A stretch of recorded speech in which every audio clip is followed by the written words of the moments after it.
Was this the best current WWE product show that we have seen in quite some time?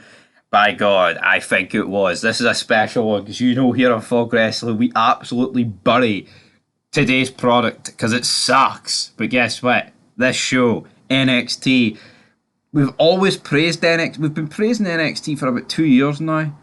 And it was the perfect blend of the youth of NXT and the Undertaker, John Cena, Heyman, Rhodes, etc., etc. But by God, I thoroughly enjoyed this show. But we did kick off with Cody Rhodes. He says Shawn Michaels has made it tonight that I am general manager, special guest GM of NXT. He goes on to talk about the Dusty Rhodes Tag Team Classic. So there you have it.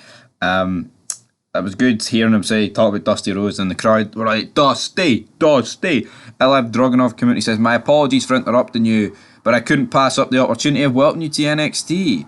And then out comes Dominic Mysterio. And essentially what leads for this is we're getting Dominic Mysterio versus Dragunov for the NXT World Championship. We then see Big Match John arriving to the arena. He also, I forgot to say, Cody Rhodes announces that was going to be a special guest general manager, and obviously that's him.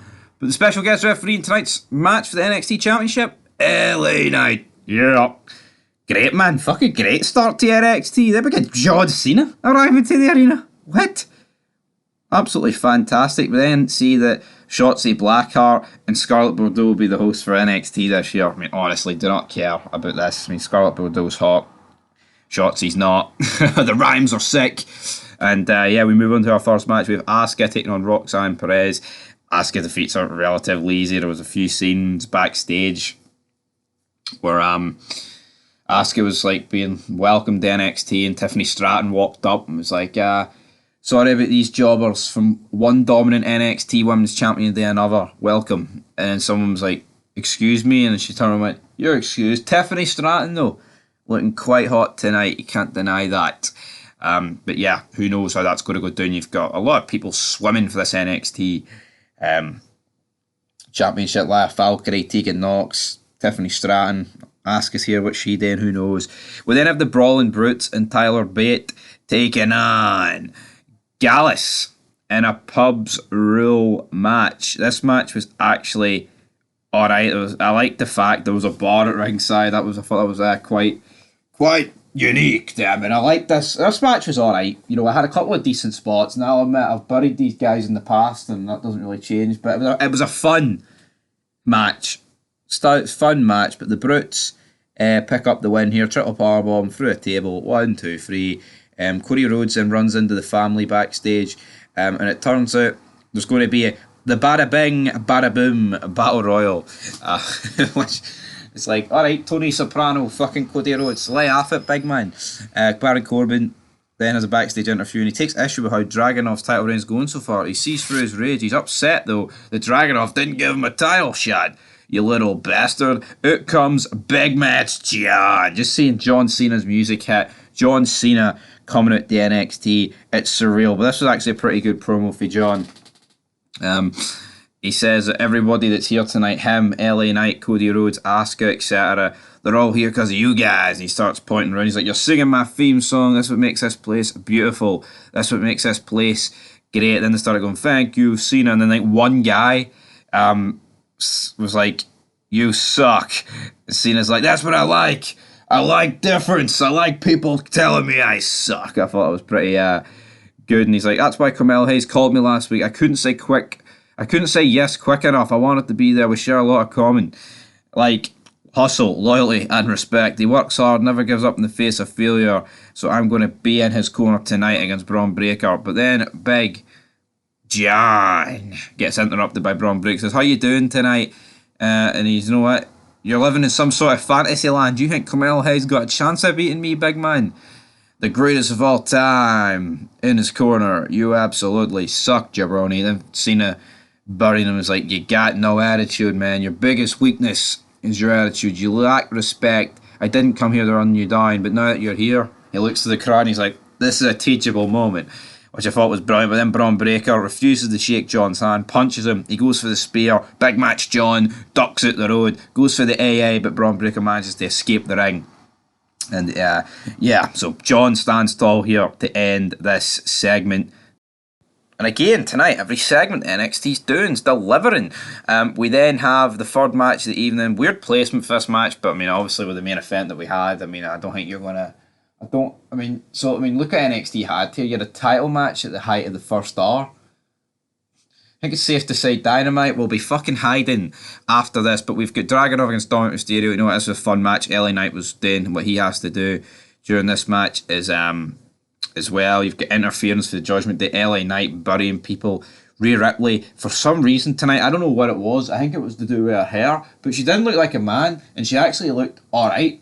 I mean, I wouldn't go as far as saying, you know, she's like a Tiffany Stratton tonight, but she looked alright. Like, genuinely looked alright, which was surprising. Trick Williams pulls her off the apron, he catches her. They look at each other, a bit of a screaming match there. But then Dragunov hits the big man, damn it. He hits the big man. And he gets the victory here. An absolute chaos. You've just got loads of people coming out. Baron Corbin appears on the stage, and D-Jack comes out, hits a big boot to fucking Dragunov. He's like, I will beat Corbin to punch. And he's like, Dragunov is my next target. So yeah, Dragunov wins. Absolutely mental. They have a backstage segment with John Cena, Hayes, and Trick Williams. And then Cena's like, we should have a private discussion, so we don't get to see what this fucking happens then. Then a limo pulls up, and Jade Gargoyle steps out here. Damn. Talk about hot. Wearing this pink see-through thing. Shawn Michaels greets her with his cowboy hat. He's like, welcome to NXT. It's gonna be a big night tonight. Cody Rhodes then tells Baron Corbin he'll get his shot at the NXT Championship if he can win the triple threat match next week, which will be between himself, D-Jack, and the winner of tonight's main event. We then have the fourth match. We've got, the NXT Women's Breakout Tournament. Lola Feist taking on Danny Palmer. Lola Feist wins, but again, it's not really... it's not really going to be a great segment here. Then Paul Heyman gives Braun Breaker some encouragement in the locker room. He's like, you're going to be a future Mania main eventer. And then Heyman is seen backstage talking to The Rock's daughter. So how is that going to go? How's that going to go? Is she going to join the Bloodline? Then Lexus King cuts a promo. This didn't really do anything for me. This bit fucking sucked. But then we get our main event. The match delivered. It absolutely delivered. You've got Big Match John out there. You've got Paul Heyman. Carmelo Hayes against Braun Breaker. Yes, we've seen this match a million times, but throwing in John Cena and Braun Breaker is exactly what, and Paul Heyman is exactly what this sort of match needs. Cena hits him with a... He counters Braun Breaker's attempt to use the steps, punches him, or puts him in the balls. Then Solo Sikoa comes out. Cena and Solo Sikoa brawl up the ramp.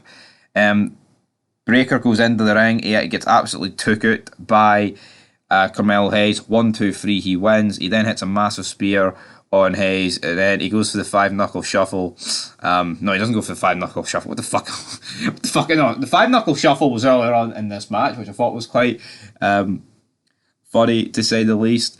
But yeah, hits a big massive spear. He grabs a microphone. Breaker says there's only one badass here, and that's him. And then gong! The Undertaker. Dead man walking. You done it now. It's gonna be a big mistake. I can't allow. Oh, guys, did you get goosebumps last night when the dead man came out on his bike? Well, I didn't quite get goosebumps, but you know what? I think Undertaker just still has that aura of being an American badass. Like, the mystique of his character. I mean, obviously, he's kept it for so long, but when you see Triple H come out, or you see, Shawn Michaels, it just doesn't...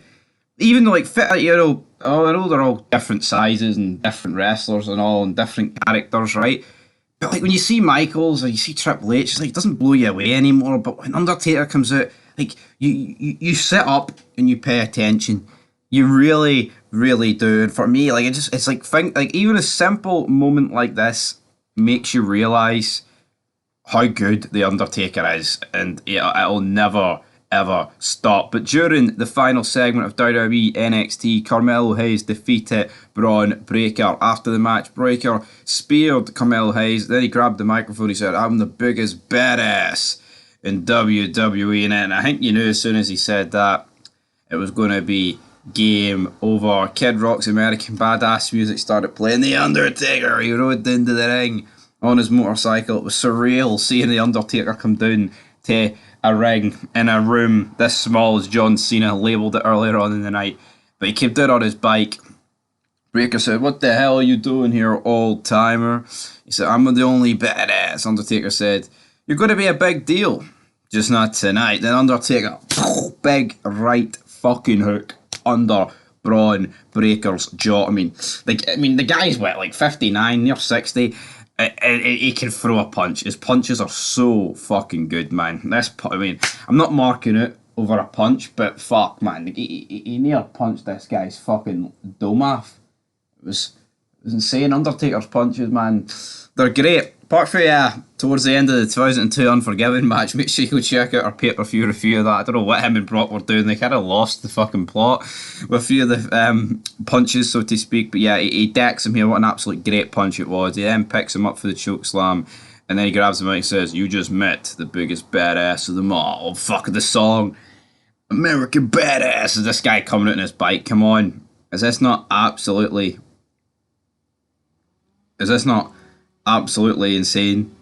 You know, and it was during the main event. Like, you've got Braun Breaker and Carmelo Hayes getting the rub off Cena, Heyman, and The Undertaker. But what I would say is, did they not just stick out like a sore thumb? I really like Braun Breaker and Carmelo Hayes. I really like both of them. I think they've got a good future in WWE, but they've a long way to go. That's all I'm going to say, because you look at them compared to Undertaker and Cena and Heyman. I mean, obviously Heyman's not a wrestler, but by God, it's just absolutely intriguing. But yeah, American Badass. You're gonna pay. You're gonna give this time. You're gonna pay. You're gonna pay. And no, we have to wait and see here, guys. What is the ratings going to be? NXT against WWE the Monday. Well, I say the Monday. The Tuesday Night Wars. NXT is going to blow out the water. You know, I'm sure on Dynamite we had a pretty good Edge match. I'm sure we had a good Christian segment or two. Dynamite, for the most part, sucks. So yeah, guys, that's where we're going to leave this quick wee video about The Undertaker returning to WWE in such strange capacity. But in the preview, we didn't actually do a preview, but we've talked in the build-up to this show that Undertaker was scheduled to be in Florida. But I thought if he was going to appear, it would have been, you know, advertised. But I like the way they did it, with Braun Breaker saying that, and then Undertaker coming out and telling him where to go. But until next time, peace. And that pretty much wraps up this NXT, guys. What a fun edition of NXT.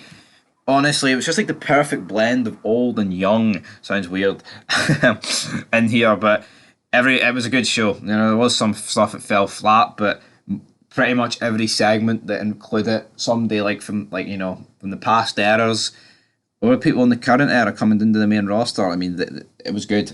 Some things were great on this show. Takers at the end was the best thing. Thoroughly enjoyed it, guys. But anyway, I want you to leave your thoughts down below. But until next time, it's a 6 out of 10. What? Who thought Fog Wrestling would be dishing out a 6 out of 10? I've got a sneaky feeling though that AEW ain't going to be getting a 6.